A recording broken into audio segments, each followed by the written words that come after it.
শুভ সকাল বন্ধুরা। তো এই যে দেখো চারপাশে কীরকম কুয়াশা পড়েছে। বেলা কিন্তু এদিকে 8টা বেজে গেছে।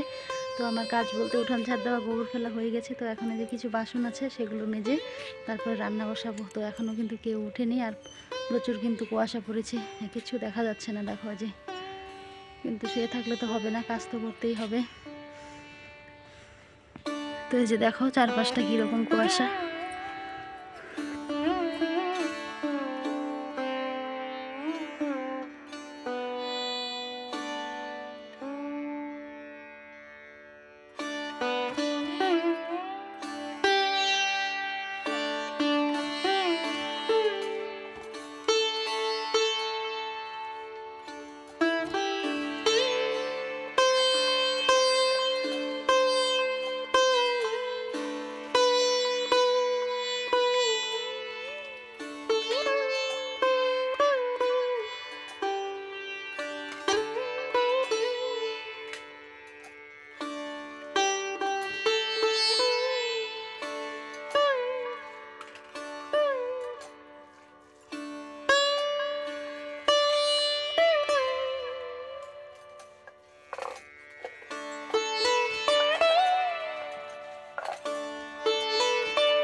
আর এদিকে এই যে সকাল সকালই প্লাই নিয়ে এসেছে তোমাদের দাদাভাই। তো অনেক দিন থেকে বিছানার প্লাইটা ভাবছিলাম পাল্টাবো তো হচ্ছিল না। তো তোমাদের দাদাভাই ছিল না জন্য সেটা আর মানে হচ্ছিল না। তো সেটাই নিয়ে এসেছে, সেটাই মানে লাগানোর জন্য। তো এদিকে তারপরে সকালে খাওয়া দাওয়া সব কাজকর্ম হয়ে গেছে। তো এদিকে দেখো একজন ফেরিওয়ালা দাদা এসেছিল, চুলওয়ালা দাদা। তো এই দাদাটা না মাঝে মাঝেই আসে আমাদের বাড়িতে। তো এই যে দিদির নাকি অনেকগুলো বলে মাথা থেকে চুল মানে যাচ্ছে, তো জমিয়েছে। তো অনেকগুলো চুলই আছে দিদির। তো দিদির চুলগুলো না এখানটায় মানে নিয়ে এসেছিলো বাসন নেওয়ার জন্য। তো দাদাটা দিতে চাচ্ছিল না, আর চুল কিন্তু অনেকগুলোই ছিল। তো ওদের না পোষালে তো দিবে না, আর আমাদের না পোষালে আমরাও রাখবো না। তো ওই যে দেখছিলাম কিন্তু সবাই মিলে, বেশি বাসন কিন্তু ছিল না। আর এখন দেখো এটা মানে সবারই মানে ঘরে ঘরে সবারই কম বেশি কিন্তু চুলের বাসন কিন্তু আছে। বেশ ভালোই কিন্তু একটা এসে ফেলে দেওয়া জিনিস দিয়ে কিন্তু ভালোই মানে একটা এসে হয়ে যায়। টুকিটাকি বাসনগুলো কিন্তু বেশ ভালোই হয়। আর এখন কিন্তু মানে দিন যাচ্ছে, বাসনগুলো কিন্তু আরও আগের থেকে কিন্তু ভালো হচ্ছিল। তো এদিকে যে সবাই আমরা এখানটায় দাঁড়িয়েছিলাম, তো দেখছিলাম কিন্তু সবাই মিলে বাসনের দিকে।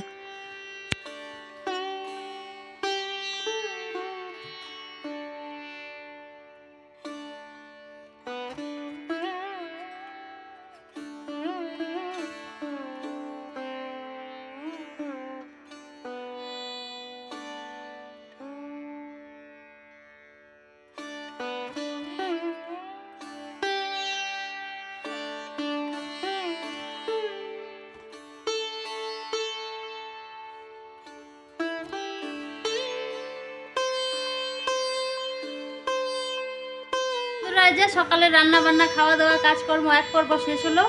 তো এখন আবার দুপুরে রান্না বান্না প্রিপারেশনে আমি যাব। আর এদিকে ওরা সাজুগুজু করছে, তো মন্দিরে যাবে। তো ওই যে এক একজন শাড়ি পরছে। তো ওই যে আমার মেয়ে রেডি হয়ে গেছে। তো ওই যে ভাস্তি দিদি ওরা মানে মন্দিরে যাচ্ছে শাড়ি পরে। তো সরস্বতী পুজো মনে হচ্ছে। আর বাইরের ওয়েদারটা দেখাচ্ছি।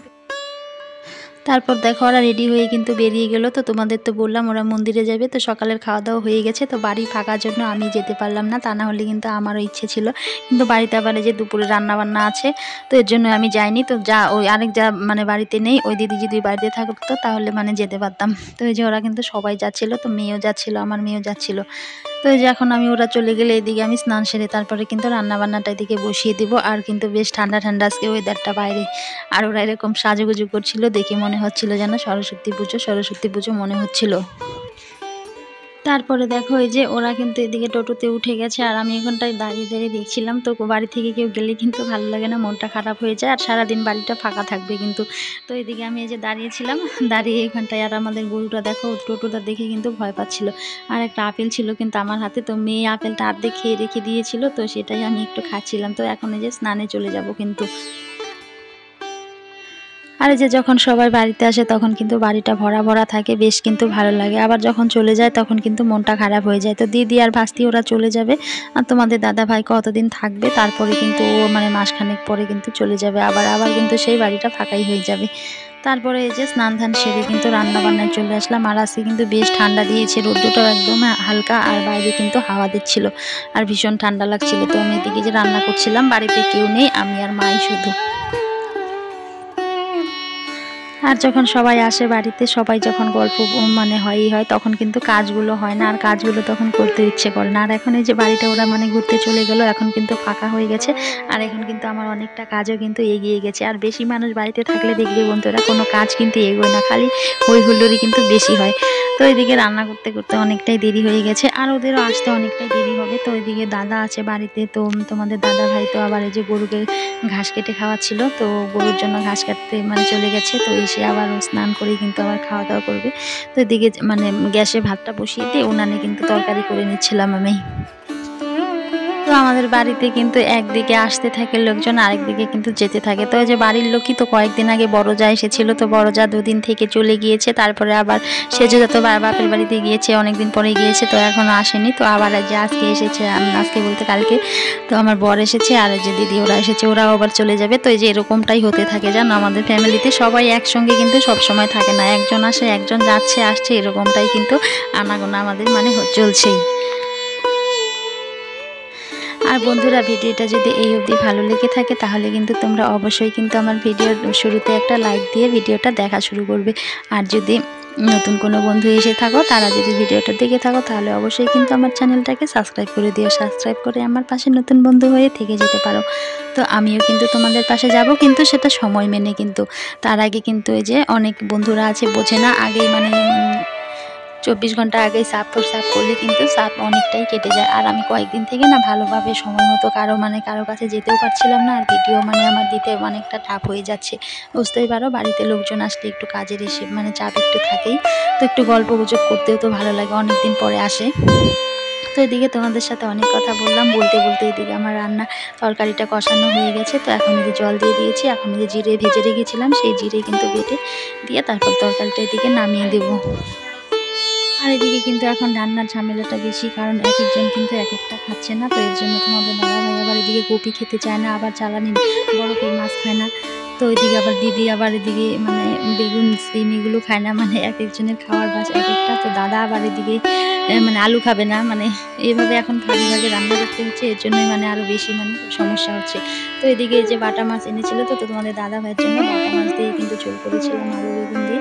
আর ওদিকে কিছু চালানি মাছ ছিল, সেটা কিন্তু লাউ দিয়ে করেছিলাম। তো দাদা আবার লাউ খাবে, তো তোমাদের দাদা ভাইও লাউ খাবে, কিন্তু ওটাতে আবার চালানি মাছ দিয়েছি জন্য কিন্তু খাবে না। আর এরকম খাওয়ার যদি মানে এক একজনেরই থাকে, তাহলে রান্না বান্না যে করে তার কিন্তু অনেকটাই সমস্যা হয়ে যায়। একরকম সবাই খেলে কিন্তু রান্না বান্না দেখো একই করলে সবার হয়ে যায়, সেটা কিন্তু অনেকটাই মানে সুবিধা হয়।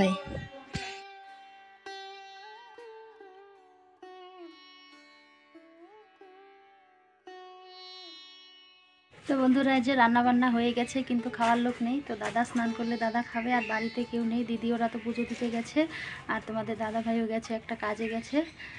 তো ওই যে বেলাও কিন্তু চলে গেছে, ছোটো দিনের বেলা, দুবার রান্না করতে মানে খাওয়া দাওয়া করতে করতে বেলা শেষ। তো এই যে রান্না খাওয়াই খালি কতদিন থেকে হচ্ছে, অন্য কাজগুলো কিছুই হচ্ছে না। তো কি কি রান্না করলাম চলো দেখাচ্ছি। তো এই যে রান্না করলাম মাছ দিয়ে, কাতল মাছ দিয়ে, লাউ দিয়ে, কালকের কিছু মাছ ছিল, তো আজকে আবার বাটা মাছ নিয়ে এসেছে, তো বাটা মাছ আলু বেগুন দিয়ে ঝোল করেছি। আর এই যে এতগুলো লোক তবুও ছোটো হাঁড়িতেই রান্না করেছি, কারণ সকালে রান্না বান্না হয়েছিল, সেগুলো কিন্তু অনেক রয়ে গেছে, তো সেগুলো আমরা খেয়ে নেব। আর এগুলো তো বাড়ির ছেলেদের জন্য যে গরম গরম ভাত রান্না করলাম, দুপুরবেলা তো ওদের ঠান্ডা ভাত দেওয়া যায় না। তো সকালে মানে খাইনি, কয়েকজন খেয়েছে আর কয়েকজন খায়নি, ওই যে পুজো দিতে গিয়েছে মন্দিরে। তো এই হচ্ছে আজকে রান্না বান্না।